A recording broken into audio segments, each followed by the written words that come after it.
So hi, right, okay. So welcome to today's show. I've got the amazing Hannah Stracy. Some of you will know Hannah as Strizz. Welcome today, Strizz, for this interview, to the show.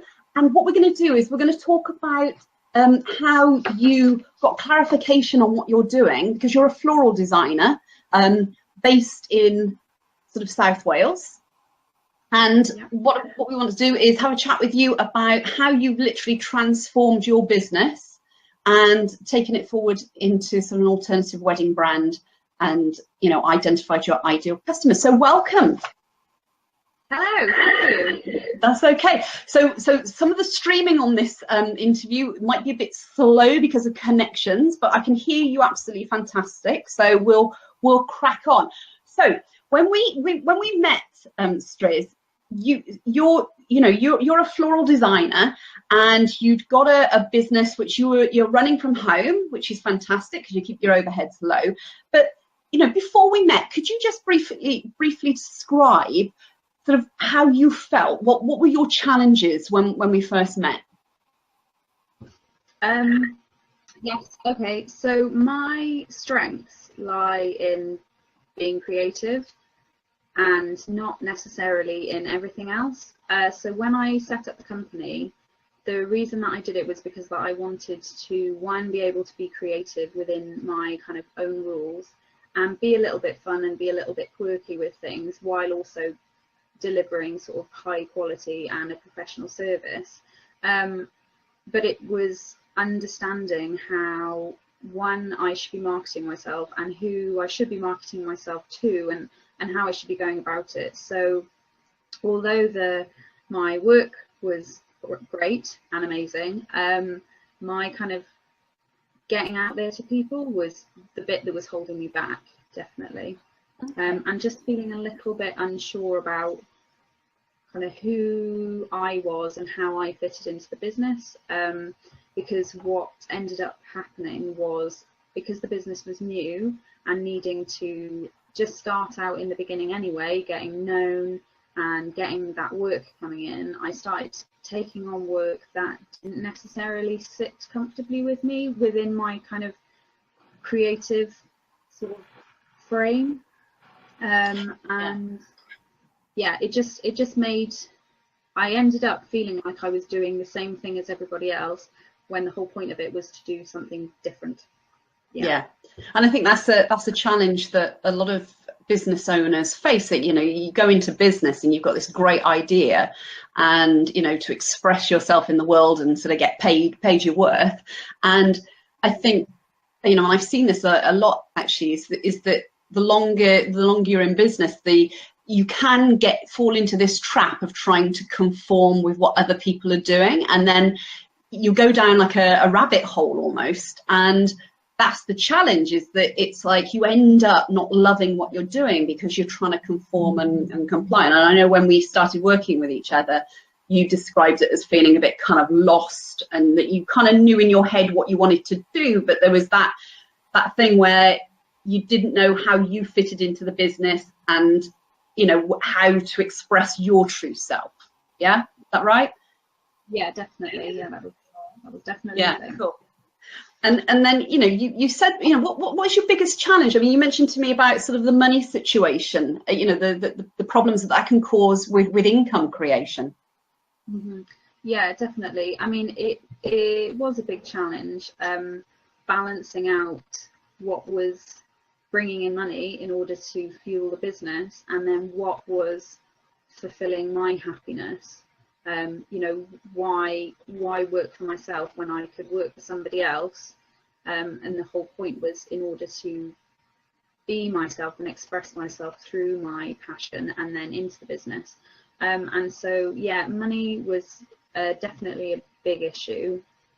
And also coming up against that constant feeling, and also kind of being told by other people, oh, well, lots of people do it this way, why aren't you doing it this way? You should be doing it the same way as everybody else. And actually being confident enough, understanding myself and my brand to be able to be like, you know, like that's great, that works for other people, but that's not what I'm about, and that's not what the business is about. So there was that conflict of, you know, earning a lot of money doing what everybody else was doing, but not necessarily being happy about it. And then making my happiness and my views and like visions for the business, making that financially viable was definitely it. Yeah, and again, that is a very common trap. Is that it takes great courage actually to step into your true sort of gifts and your true identity, and actually sort of express that through a business and through a brand. So, you know, I totally sort of appreciate what you're saying there about how challenging that one is. So when we started working with each other, obviously you went through the persona marketing exercise right at the very beginning, which I take everybody through. So tell me about that experience. How did you find that? It was because I so have multiple businesses. I found it easier with some businesses, with one of the businesses than the other, and it's mad to think about it, because the process itself seems a very kind of why didn't you think of this yourself moment.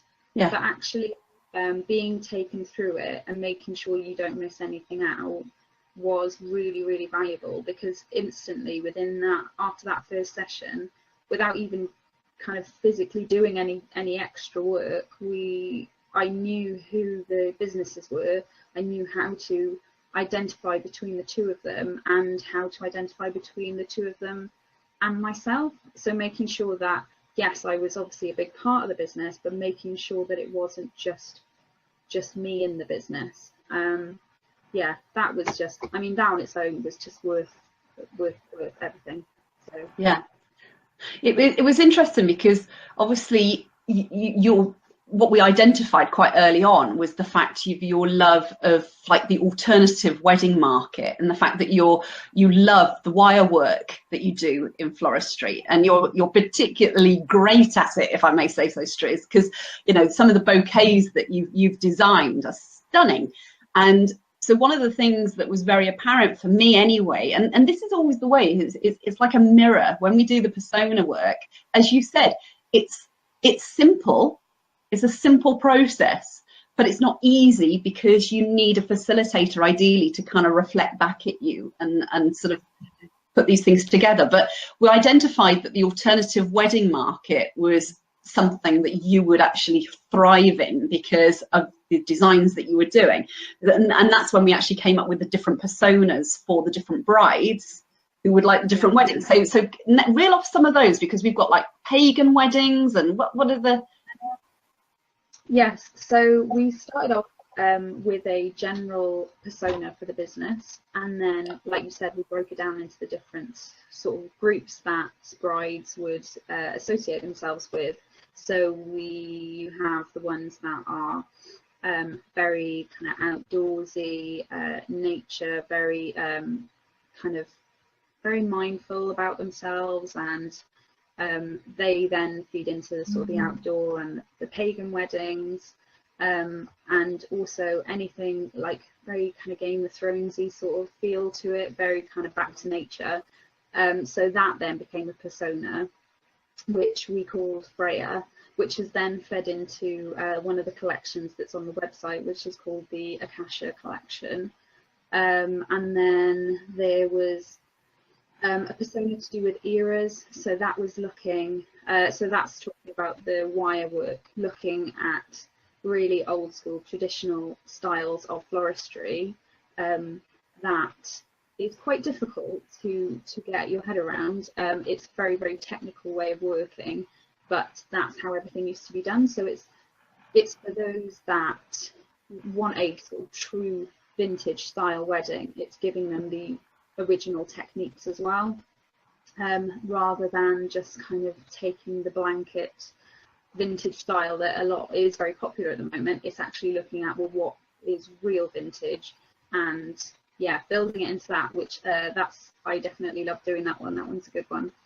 And then there's loads of sort of kind of subcultures that people associate themselves with, like there's vulture culture, there's kind of pastel goth, there's goth, there's, you know, there's all these different kind of groups that people really express themselves through. But what you find is that when it comes to weddings, it's almost this feeling that you have to do what everybody else is doing, because that's a lot of the inspiration that we see. And also, not if you've never organised a wedding before, sometimes that can make you a little bit apprehensive, and so you play it safe. Whereas actually, when you have conversations with people and you find out what they really like, all of a sudden they will open up about who they are, and then it's a lot about finding that kind of personal thing that people get really excited about. So yeah, there's quite a few different categories. I went a bit off tangent there, but there's a few different. Because this was the interesting thing, is when we did the personas, I think we started, we did your own brand persona for Strizz, which then went on to become your brand in your own right.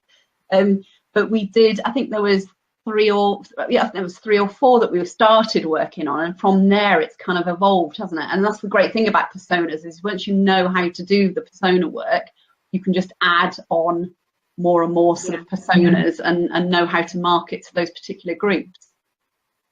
I think it definitely helps with humanizing parts of your business as well, which makes it easier to understand, because we are humans, we understand how humans are, and so through doing the persona work, it's almost like you're making that person that you have, you know, and then you have a better understanding then about, okay, well, what do they like, and where do they go, and all this stuff, and all of a sudden visually it becomes a lot easier to understand, rather than, you know, strategy numbers and all of that sort of stuff, like over my head. I have no idea, but I think I work with a lot of creative people are drawn to the persona work because it is so visual. It's not, as you said, it's not like the numbers necessarily, or the words on a piece of paper. It's actually almost identikitting your ideal customer, so you know how to find them in future, and you know how to speak to them. And so it as you found, it's the bedrock of taking everything and moving everything forward. So how has it actually shaped you, how you are today, Strizz? Because, you know, obviously you've done the work, you've got your kind of your websites are there, and you've got your personas all in place. So I mean, how has this affected you? Taking everything right back to kind of the bare bones of it, it's just given me a level of confidence that I know now who my customers are, what I want from the business, was where I want them to go, and how I get there. And okay, yes, sometimes things, you know, you can be a little bit unsure about things, but just by going back and then looking at the work that we did, I can say, okay, well, you know, this customer base is who I'm trying to target. They're not necessarily at this event or in this place, and so it kind of keeps you on track then. But it's confidence more than anything else, and actually being able to turn around and go, no, I don't need to do it the way that you're doing it, because our businesses are completely different and our customer base is different, and it's just really refreshing to just be like, no, I don't do that. So it's definitely confident. Yeah, it's amazing, isn't it, how the personas actually, especially when you get your brand persona right as well, it makes it so much easier to make every sort of marketing decision you could imagine for your business, because you know whether it's aligned and whether you should be doing it. Because often in business, there's loads of shiny things, isn't there? There's, do this exhibition, or you get advertisers on the phone saying, advertising this magazine, and do this, oh, you need to be there, you need to be here, and whatever. And I think the one thing that I've seen again time and time with the persona work is how wonderfully clarifying it is for business owners, so that they know where to advertise, and they can then make really, as you said, very clear decisions about moving their business forward. So that's fab, to hear that. So I mean, what opportunities we worked together kind of a few months ago. So what opportunities have actually come your way since you did all this work and sort of moving your two businesses forward? Well, even when we were working together, it was having that understanding, because when I started working with you, there was one business and one kind of lost business owner. And very early on, it was two businesses and one owner who goes, actually, yeah, I know what goes into each business. So, I mean, so the Pick Me website is a lot clearer in that it is event and corporate work and funeral work, and it has a bit of a quirk to it, but can be quite tame if it needs to be. It's a lot about fitting in with other companies' brands rather than necessarily being kind of a brand on its own that doesn't connect with others. And then on the flip side of that then is the Strizz brand. So before we started, there was no Strizz. So there's now the website, which is up and running, and there's collections on there. There's a lot of inspiration on there. The Instagram is up for that as well, and there's a lot of inspiration on that. So the work's been featured in Hello magazine, which was really exciting in August. That was in there.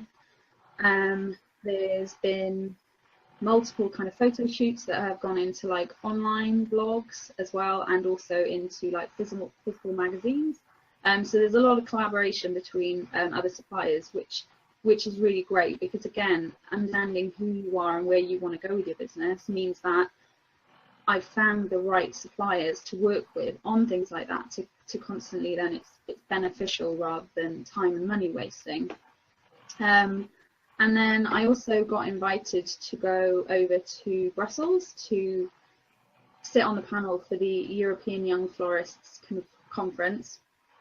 And that was to talk about where our industry is going and sit down with kind of heads of various, bigwigs, and actually be heard and understand that not every business is the same, and floristry in general is changing massively. And there is a blog being written about it that will go up on the Pick Me website. And yeah, it's just, there's a lot of stuff that's coming along, and actually it's having the confidence of just saying yes or no to things that either fit or don't fit with the brand. We're going to be at the Eclectic Wedding Extravaganza in Birmingham in the Bond at the start of November, on the 11th and 12th with Strizz, which is an amazing wedding fair for alternative, anybody who wants an alternative wedding, because all of the suppliers are vetted as to whether they can be there, because they have to fit a certain criteria of being alternative. So it's really exciting to, yeah, I'm looking forward to that one, because that's just going to be Strizz unleashed. And it's Strizz unleashed. I know, right? It's going to be our first wedding fair with Strizz, and it's the only one that we're going to be doing as well, just so that we make sure that we stay on point then with being alternative. So yeah, wonderful. There's lots of excitement coming up. Yeah, it's good. And it's been this change and transformation for you. It's been very, very dramatic. It's been it's in quite a short period of time, really, when we think about it. I mean, a lot of businesses take years to kind of transform and evolve. I mean, you've done it in a matter of months, Strizz, which is incredible. And you need to be very proud of yourself, because you worked tremendously hard, and it's so delightful to hear that you kind of now know exactly what direction you're taking your business. It's lovely to hear. It's lovely to hear. So thank you so much. Well, do you want to mention the two website domain names for people, Strizz? Yeah. Okay. So Pick Me is www.pickme.com, and then Strizz is www.strizz.co.uk. They're both also on Instagram as well. Fabulous. So feel free to Strizz_flowers, and then Pick Me. If you just type in Pick Me, it'll come up, because it's a long one. But yeah. Fabulous. Excellent. Well, thank you so much for your time today. And, as I said, I wish you all the very, very best of luck, Strizz, in the future. I don't think you need the luck, because I think you've got it, girl. You're out there now and you're strutting your stuff. And yeah, Strizz Unleashed is fantastic. Yeah. And I really sort of look forward to seeing you and your business develop further over many years to come. So I wish you all the very best, Strizz. Thank you so much for joining me today. That's all right. Thanks for having me and helping me in the first place. It was worth it. It was all worth it. Excellent. Yeah, I'd do it again. You would. Fabulous. You'd do it again, but you don't need to. You don't need to. That's the great thing. Anyway, you take care. Thank you so much for joining me today. Yeah, you too. Bye. Bye. Bye.